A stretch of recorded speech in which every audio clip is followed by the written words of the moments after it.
The Benjamin Dixon Show is only possible with listener support. Go to www.thebenjamindixonshow.com to register for our blog and join the Progressive Army. Welcome to the Benjamin Dixon Show. I am your host, Benjamin Dixon. Today is Thursday, January 30th, 2020. Today, it's my anniversary. Me and my wife celebrate 10 years of being married, marital bliss, not all bliss. Let's just be realistic about it. We've had our ups and our downs, and we almost didn't make it, and then we're doing good. It's marriage. And we're both sick right now. We're both, the whole household is sick. My kids brought home something from school, and it went from one kid to the next kid, to the baby, to me, then to my wife. And I'm just getting over my fever, and now she's catching a fever. So, but we're not going to celebrate today. Well, we weren't going to celebrate right now anyway. We're going to do something in June, sometime warm. But Jada, love you, babe. And she is the reason why the Benjamin Dixon Show has been able to continue for so long. And couldn't start the show without saying that. Now, let's get down to business. Listen to this first clip from Alan Dershowitz, is what I call him. And if a president does something which he believes will help him get elected in the public interest, that cannot be the kind of quid pro quo that results in impeachment. I quoted President Lincoln. When President Lincoln told General Sherman to let the troops go to Indiana so that they can vote for the Republican Party. Let's assume the president was running at that point, and it was in his electoral interest to have these soldiers put at risk the lives of many, many other soldiers who would be left without their company. Would that be an unlawful quid pro quo? No, because the president, A, believed it was in the national interest, but B, he believed that his own election was essential to victory in the Civil War. Okay, for those of you not paying attention to the impeachment proceedings, what is happening here is Alan Dershowitz, also known as Alan Dershowitz, is separating. He's forwarding an argument that no one else is arguing in terms of defending the president of the United States. I don't think that that's a good thing. I think that's how can I put it? I think he's bringing an argument that he feels is unique and something that will resonate with the American people for political purposes. But the argument undermines the argument of the collective Republican Party, which is he did nothing wrong, number one. But number two, more specifically, that there was no quid pro quo. That's really what I should have said, number one. I'm kind of getting old here. So the argument of the Republican Party is that there is no quid pro quo. Well, here comes Alan Dershowitz and says, even if there was quid pro quo, if the president is doing it in the national interest, if he believes that this is for the purposes of the best interest of the nation, even if that means he's doing it specifically for the purposes of him getting reelected, if the president believes that this quid pro quo or whatever you're asking, whatever he's asking for is in the best interest of the nation, then he cannot be impeached for it. See how those arguments are two totally different. Now, because Chief Justice John Roberts is not actually sitting in the seat of a judge, right? Because he's really there as a figurehead. The Republican Party made sure of that. Right now, Chief Justice John Roberts is just reading questions, and he's sitting there. I know he's bored as hell, but that's his fault. This is part of his party, right? This where we are is also a part of his creation.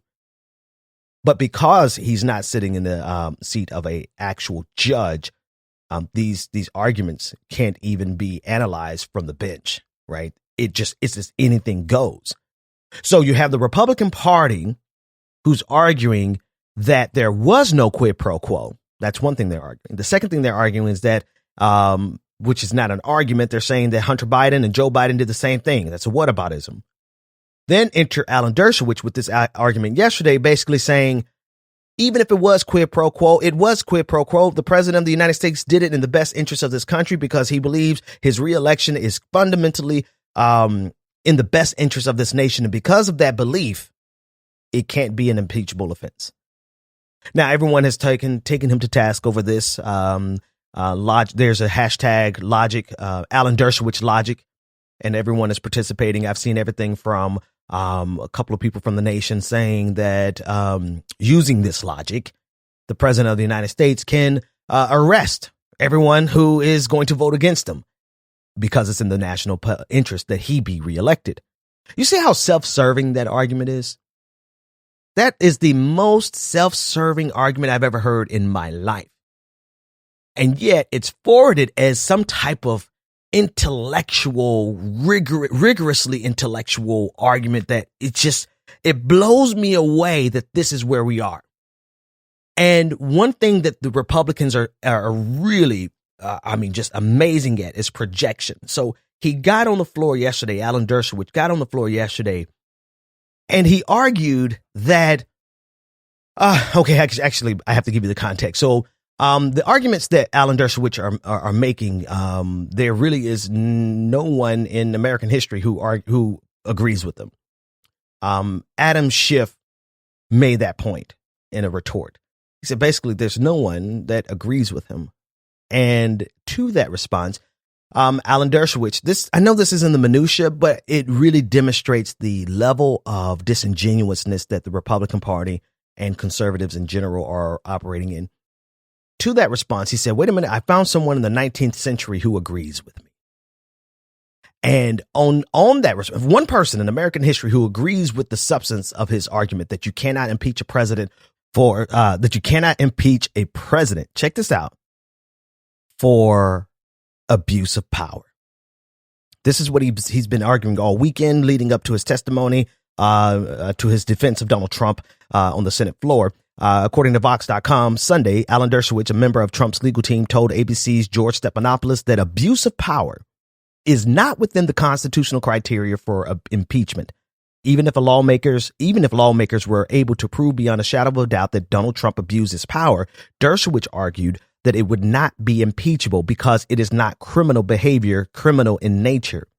According to Dershowitz's interpretation of the Constitution and the writings of its framers, the Founding Fathers didn't intend for Congress to remove a president based on political charges such as abuse of power or obstruction of Congress because they're too often open-ended. You can't, this is a direct quote from Dershowitz, you can't charge a president with impeachable conduct if it doesn't fit within the criteria of the Constitution. So, abuse.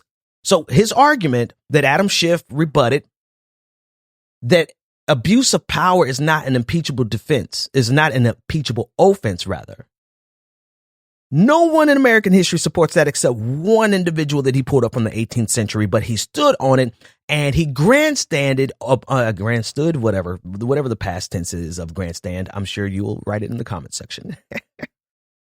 But he made this really boisterous a retort to Adam Schiff over one person in American history that agrees with him when all of the other precedent says you absolutely should and can impeach officials based on, particularly the president of the United States, based on abuse of power. So he has two arguments going here. And then what this is doing, though, for Republicans to go along with this argument, not only Republicans in the Senate, but also Republicans at home watching on Fox News, they have to set the precedent. They have to make the argument and set the precedent that a president of the United States cannot be impeached for abuse of power. And then number two, so long as the president believes that whatever he is doing is in the best interest of the nation, even if that belief is based on getting him reelected, then it's nothing that can be impeached. So the president of the United States, you really have redefined what it means to be America. You really are creating the precedent. Like this is a major precedent. Now, this is not a precedent in terms of legal definitions, right? As far as I know, this is still a political proceeding. So even if the next president comes in and tries to do the same exact thing as Donald Trump, that doesn't stop anyone from going through the same process again. But look at the message that you're sending politically. Politically, as a Republican Party, you are saying that the president of the United States cannot be impeached for abuse of power. And the president of the United States cannot be impeached so long as whatever he is doing, Watergate, he believes that what he's doing is in the best interest of the country to get him reelected. Watergate.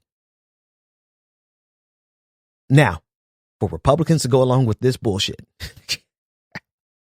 is like, really? I mean, seriously? Have we not? I thought we jumped the shark a long time ago. I thought we had got to the apex of unbelievableness. Making shit up at this point. I thought we had gotten to the apex of stupidity and what is unbelievable and what is disingenuous. I thought we got to that a long time ago. But Alan Dershowitz has upped the ante, and here we are, where the argument to defend the president of the United States from being found guilty and being found guilty on the articles of impeachment, the defense is that you cannot impeach a president based on abuse of power.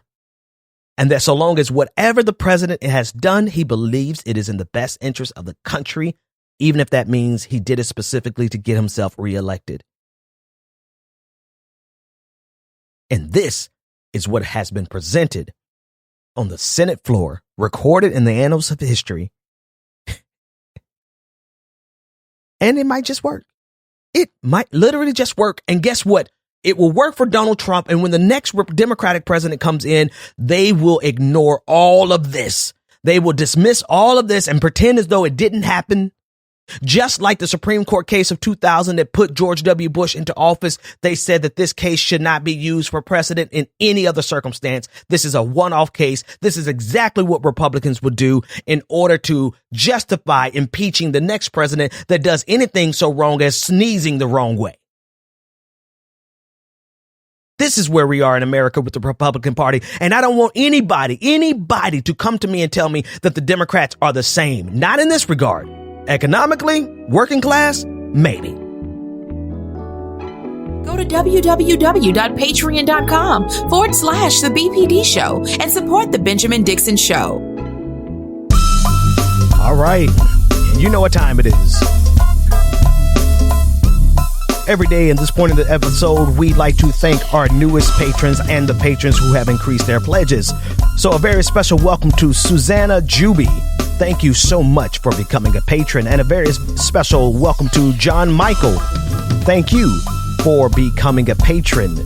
You too can join this prestigious and prodigious family of patrons by going to www.patreon.com/The BPD Show.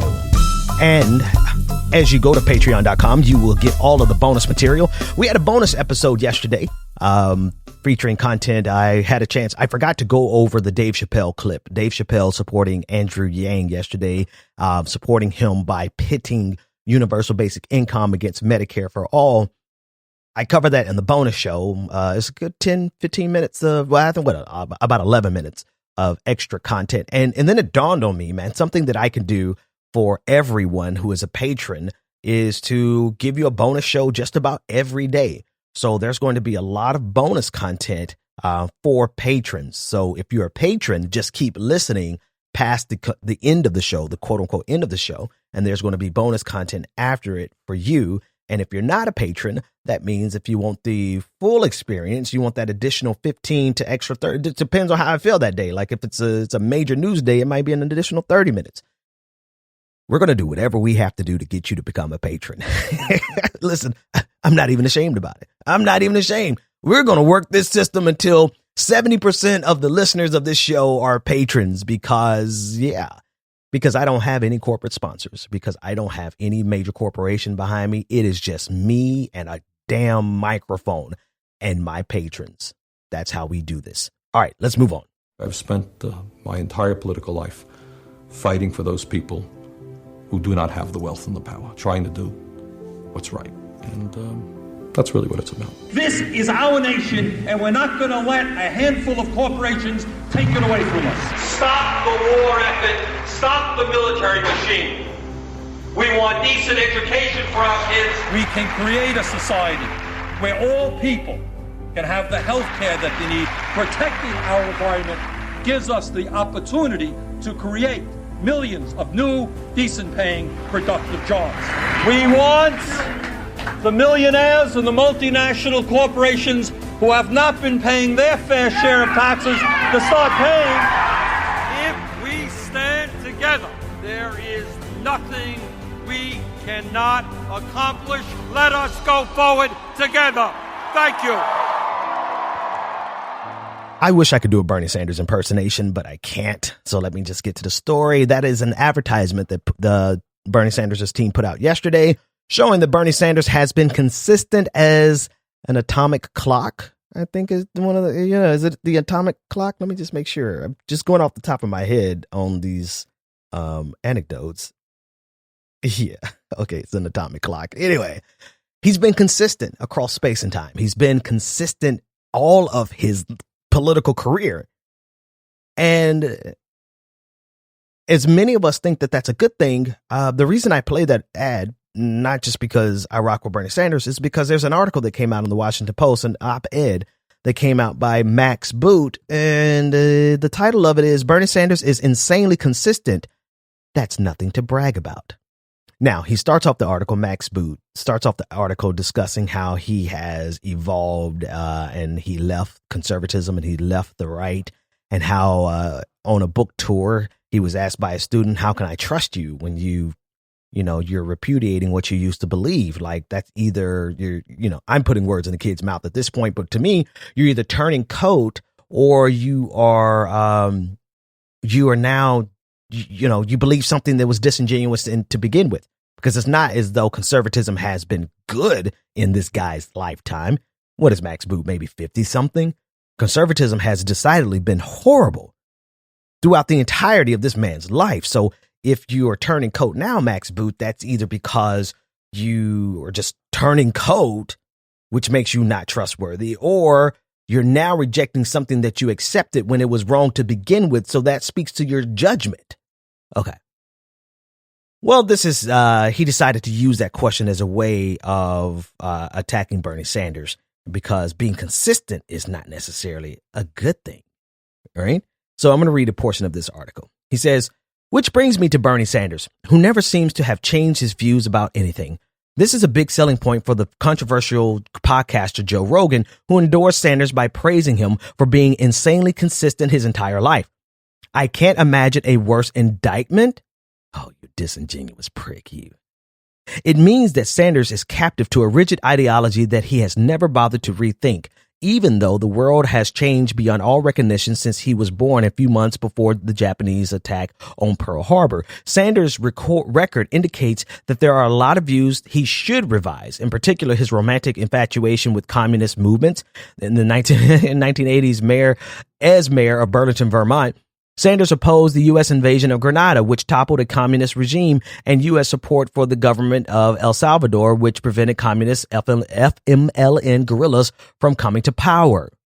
So basically, if I were to stop here, I would say that because Bernie Sanders has opposed America's military intervention across the globe, and because Bernie Sanders is opposed to particularly these interventions that disrupt communist regimes, then Max Boot is basically just trying to pull the Red Scare here. He reduces this down to being communism bad because communism, everybody is going to be poorer, right? Then you have to believe the underlying premise that capitalism is inherently better than communism, and that communism has killed more people than capitalism, when we see every single day the cost that it takes. The price of maintaining capitalism across the globe. It's $1 trillion defense industry with 900 military bases across the globe and endless wars that kill millions of people every single year. Well, maybe not every single year, but kills hundreds of thousands of people every year, just in order to maintain this capitalistic empire. So the underlying premise of this article so far is communism bad, scary, needs to be overturned everywhere we see communism, and capitalism good.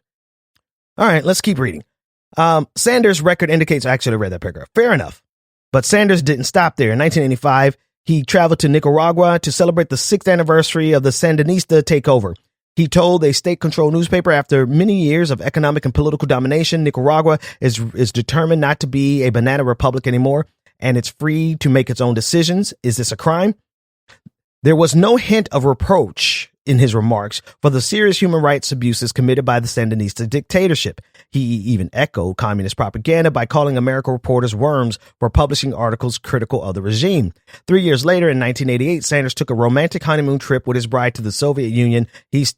Again, I mean, I can keep reading this, but again, it's all falling into the Red Scare tactic, saying basically that because Bernie Sanders supports an economic system other than one that requires complete global domination by the military industrial complex of the United States of America, that Sanders is bad. That's the essence. And so because Bernie Sanders, you know, and then this is how he's going to use it, right? He is going to extrapolate that argument and say that Bernie Sanders being consistent on Medicare for all, consistent on ending military exploits across the globe, consistent on fighting for working people, that's a bad thing. Man, the logical leaps to justify your opposition to Bernie Sanders is unbelievable. Max Boot, I'll read this last paragraph, says, none of this means Sanders was a communist. Who the hell cares if he is? Who the hell cares if he is? It's not exactly as though capitalism has served the American people well when you got to work 3 jobs just to make ends meet. But let me finish reading this article.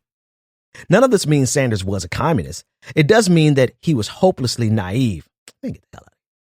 Yet when called out by the New York Times last year on his foreign policy views, Sanders was positively Trump-esque in his lack of contrition. I was right about Vietnam. He was, you fatuous tool. I was right about Iraq. He was. And I would do everything in my power to prevent war with Iran. I apologize to no one. Dumbass. Sanders would be more credible and convincing if he would recant his earlier illusions. Okay, I'm sorry for wasting your time. Max Boot, you got to be the dumbest motherfucker I've ever come across on the internet, because you are finding the only way you can find to justify you having to leave the conservative movement, who has been historically wrong, personally, that movement has led to the death of millions of people across the globe. And the only way to justify you moving away from conservatism is to say, ooh, communism, bad. Guys, they have, ladies and gentlemen, non-gender conforming and non-binary individuals, they have absolutely nothing on Bernie Sanders. Nothing. Get the hell out of here.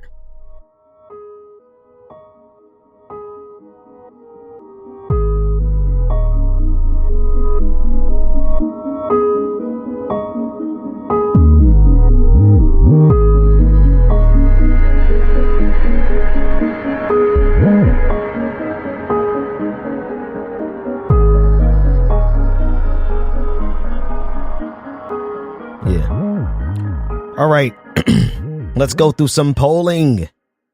Iowa, it's coming up February 3rd, next week. Oh my goodness, it got here so quick. These cycles are fast, man. Iowa, Bernie Sanders is up. According to the Real Clear Politics average of polls, Bernie Sanders is 24.2 points. Biden is at 21. Buttigieg is at 16.8. Warren is at 14.7 in fourth place. That is a big shift. In New Hampshire, according to the Real Clear Politics average of polls, Bernie Sanders is at 24 points with a commanding 8-point lead over the next closest rival. Biden only has 16 points. Buttigieg 14. Warren at 13. Warren is consistently in fourth so far. Klobuchar is at 7. The next race is in Nevada, according to the Real Clear Politics average poll. Biden is at 25 points. He has a 5.7 point lead over Bernie Sanders at 19.3. Warren is at third, 14.7, and Buttigieg is at a abysmal 7.7%. And last but not least, South Carolina is where Joe Biden is going to do the best, because older black folks just want the days of nostalgia of Barack Obama. But whatever. He has a commanding lead, a 17-point lead in South Carolina, 32 points for Biden, 15 points for Sanders, Warren at 14 points. Steyer is at 8.3 points. That's because Steyer is pouring a hell of a lot of money into South Carolina in terms of both ground game and in terms of ads. He's pouring money specifically into the black community. I'm trying to find some graphs so I could see the trend if this is nudging away at Sanders. Who is it nudging away at? I can't tell off the top of my head here because they don't have a graph, but I digress. So the first four primaries, Sanders is poised to take 2, Biden is poised to take 2, but the news cycle coming out of the first 2 races is really going to be beneficial to Bernie Sanders, especially because it looks like he's going to dominate, particularly in New Hampshire. He's just within the margin of error in Iowa. So there's still work that has to be done. And you know what, man, there are a lot of people who are out there on the ground who aren't even getting paid. They're like legit volunteering to go door to door in New Hampshire in that miserable snow. Bless y'all heart, because it couldn't be me. Actually, it could be. I would do it, but I can't go because, work and family and stuff. But listen to this disingenuous argument from former Florida gubernatorial candidate Andrew Gillum as he tries to downplay the significance of the first few primaries and caucuses. Take a listen in. But I think more than anything, coming out of Iowa, I'm not certain that we are going to have this landslide victory by any of the candidates. Even if Bernie Sanders is able to pull off a victory there, we're talking about between the first 2 or 3 states, 3.5% of the total delegates that will go toward deciding. That's true, but I think it's going to be important, however, even if he wins in those first 3 states, that by the time you get to South Carolina, if black voters are not moving in his direction in significant form, I don't see how you can be the front runner for the Democratic nomination without significant African-American support. Well, he does have significant African-American support. It's very generational. It's very generational. Yeah. Okay, so that's Crystal Ball responding to Andrew Gillum, and I cut out the majority of Crystal Ball's commentary because, well, go to her show to hear her commentary. But it was good, actually. It was really excellent. Her retort hinged on the fact that in modern history, there has not been a candidate who won New Hampshire and Iowa back to back and did not go on to win the entire nomination. And then at the end there, Andrew Gillum tried to throw in the same argument. It's true, right? It's very true. Bernie Sanders is going to have to clinch a lot more in South Carolina in order to breeze, right? He doesn't have to win in order to win the nomination. But if we want a clean sweep, he's going to have to do a lot better in South Carolina with older African Americans. And I think what people are, if I were to be kind of just speculative, I think that the polling cannot fully capture the turnout that's going to come from young African Americans in South Carolina, simply because of the nature of polling. A lot of polling still hinges on people who have landlines. And I know that argument has been debunked, but I'm just going to speculate a little bit. And I don't think that 17-point lead is going to hold, both because I think you're going to have a stronger presence of younger African Americans and because the narrative coming out of New Hampshire and Iowa is a powerful one. It is a powerful one that changes the minds of voters. It absolutely happened in 2008. So, yeah. The disingenuousness of downplaying the significance of Iowa and New Hampshire, right? Now, there's a lot of arguments being made as to how we should change and go to some southern states first in order to give better representation to African Americans, to people of color in these races. And I'm actually for that. I am actually for that. But those aren't the rules right now. That's not the rules we're playing by in 2020.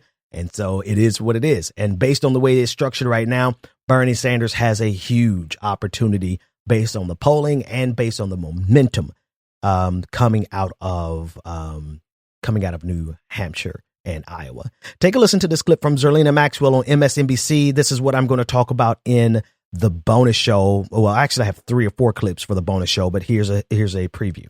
Has essentially done the unique job of laying out a vision with specifics. So this is how I would compare. Bernie Sanders is excellent at explaining what the problem is. He's excellent at laying out all of the different things that are wrong structurally in this country.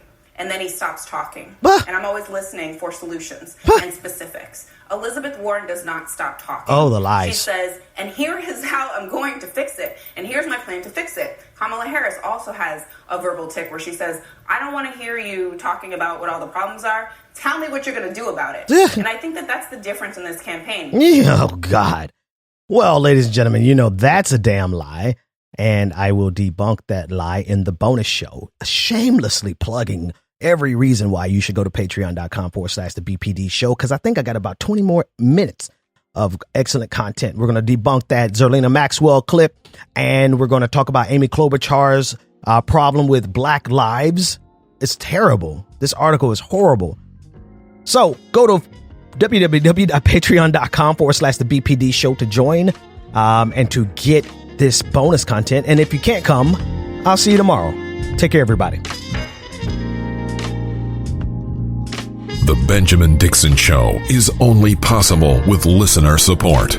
Go to www.patreon.com/the BPD show and support The Benjamin Dixon Show.